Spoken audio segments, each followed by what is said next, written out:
Okay, this is the practice problem from your packet on vectors. So this is a key. Some things I want to point out to you before we get started, just some things for you to remember.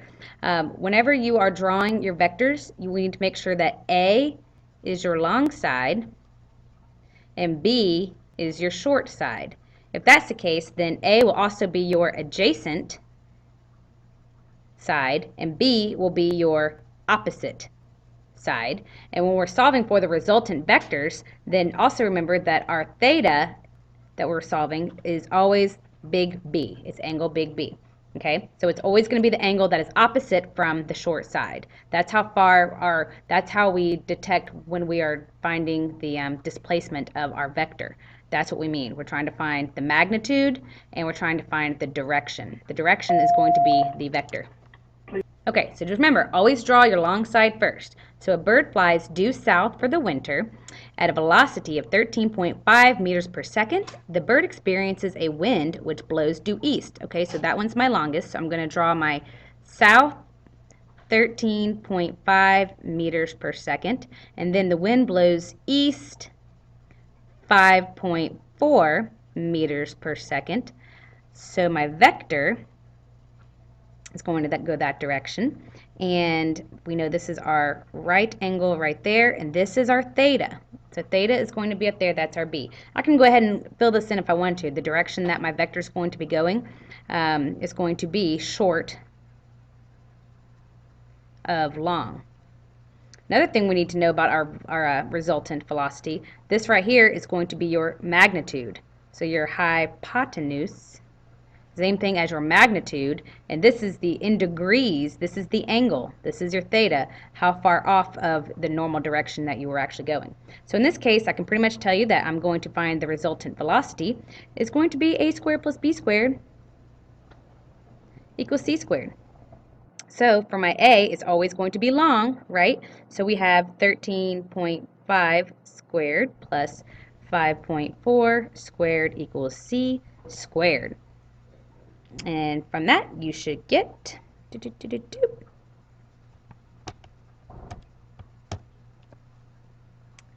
then take the square root of these to get c by itself, and you should be getting 14.5 meters per second. Okay, so my hypotenuse is 14.5 meters per second. And now to find how my theta, what degree I am off of my resultant.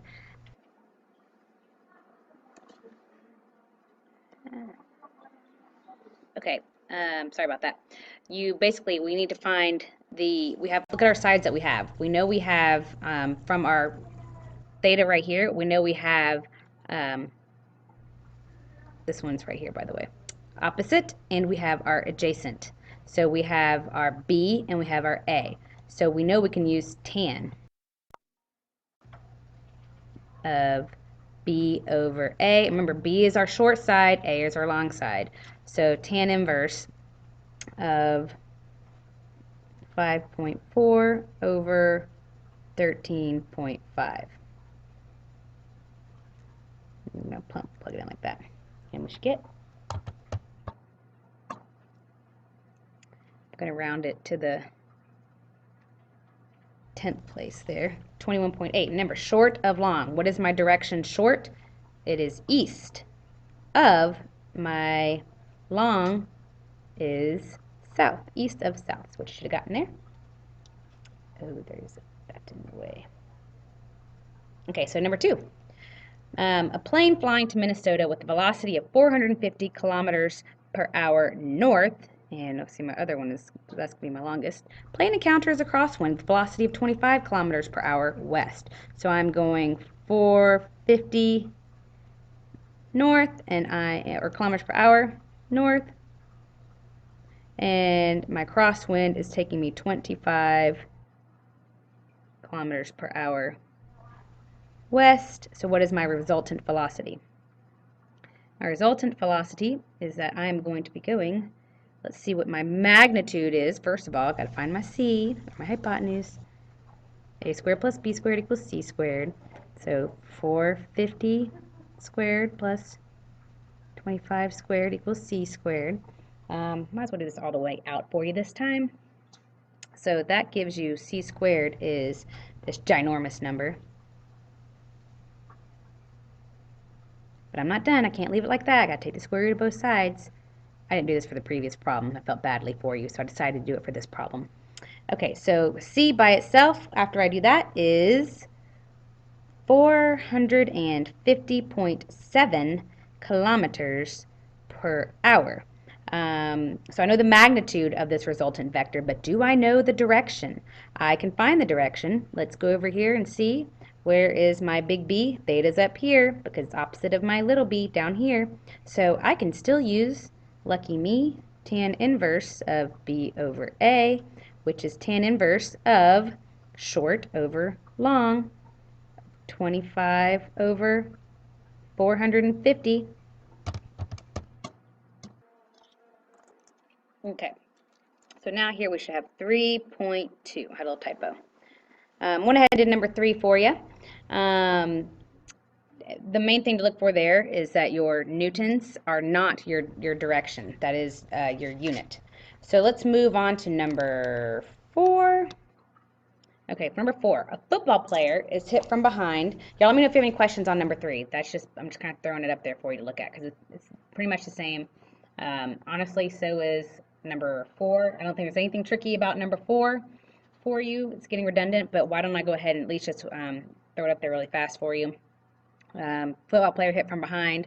So you can either almost say that, okay, that's going, I should always do this one first though. We're going 47 north, newtons to the west, and then we are going 25 north. This arrow should technically be right here, to be honest, but don't fire me. Okay, so that's 47. This is 25. Got to solve for your hypotenuse, so your letter C right there. So over here, you're going to have, okay, so you're going to have your A is going to be 47 squared plus 25 squared equals C squared. So C should be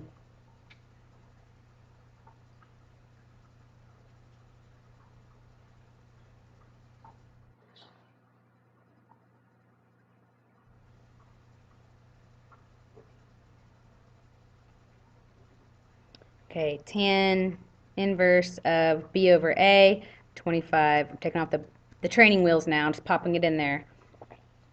You should get 28 degrees north of west. Okay, number 5, a hiker walks 56 meters north and 89 meters east. What's the resultant displacement? So we are going to go 89 meters east. And we are going to go 56 north and meters. So my resultant, what is my resultant vector? We are going to do a squared plus b squared equals c squared. And you're going to get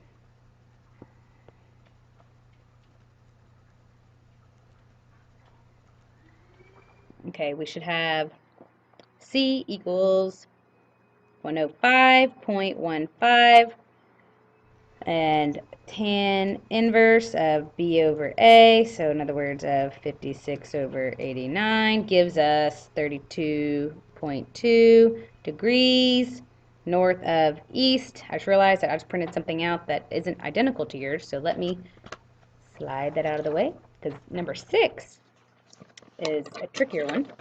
I already had this one worked out over here, so I'll talk you through it though. Let's see, a plane, cover it up. Plane heads due north, but because of a wind blowing to the west, the plane flies at a resultant velocity of 620 miles per hour, 6 degrees west of north. Haha, I'm covering up what I'd already done so I can actually walk you through it better, okay? Okay, so anyway, it's saying that the actual resultant is 620 miles per hour, 6 degrees west of north. So it's pretty much giving me the answer to start out with. The resultant is 620 miles per hour, 6 degrees west of north. Well, that already tells you short of long. So I know that this is my short, and I know that this is my long, which means that, okay, there we go. Okay, so I was just saying, before my little munchkins came in and interrupted me. I don't want you to see that yet. Wait a minute. This one. I was just telling you that the angle the resultant should look like this. We know that a plane is going north, and that is the long, so I can kind of draw that. Plane goes north, and the wind was blowing to the west, which is going to be your short. So what is the resultant velocity? Okay, so we're trying to find the theta right here. We're not trying to find, we know that theta is 6 degrees. See, we're given that one. And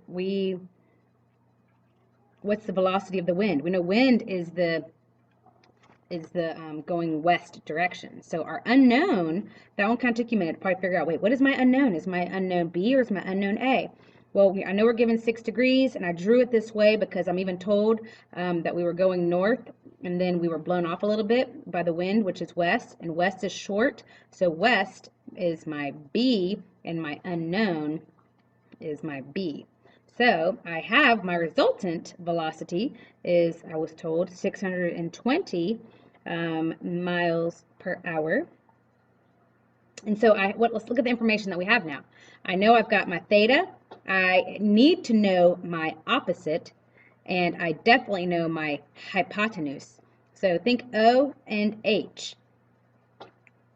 So you're probably thinking sa, ka, toa.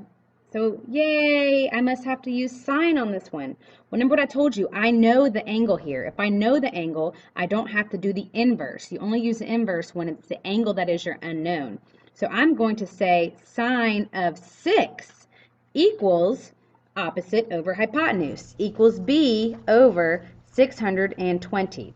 Okay, so now, there we go.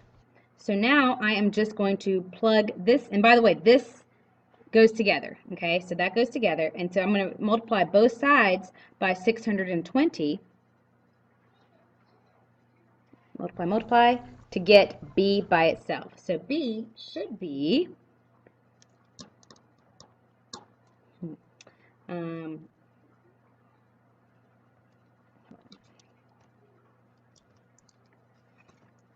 sine of 6 times 620.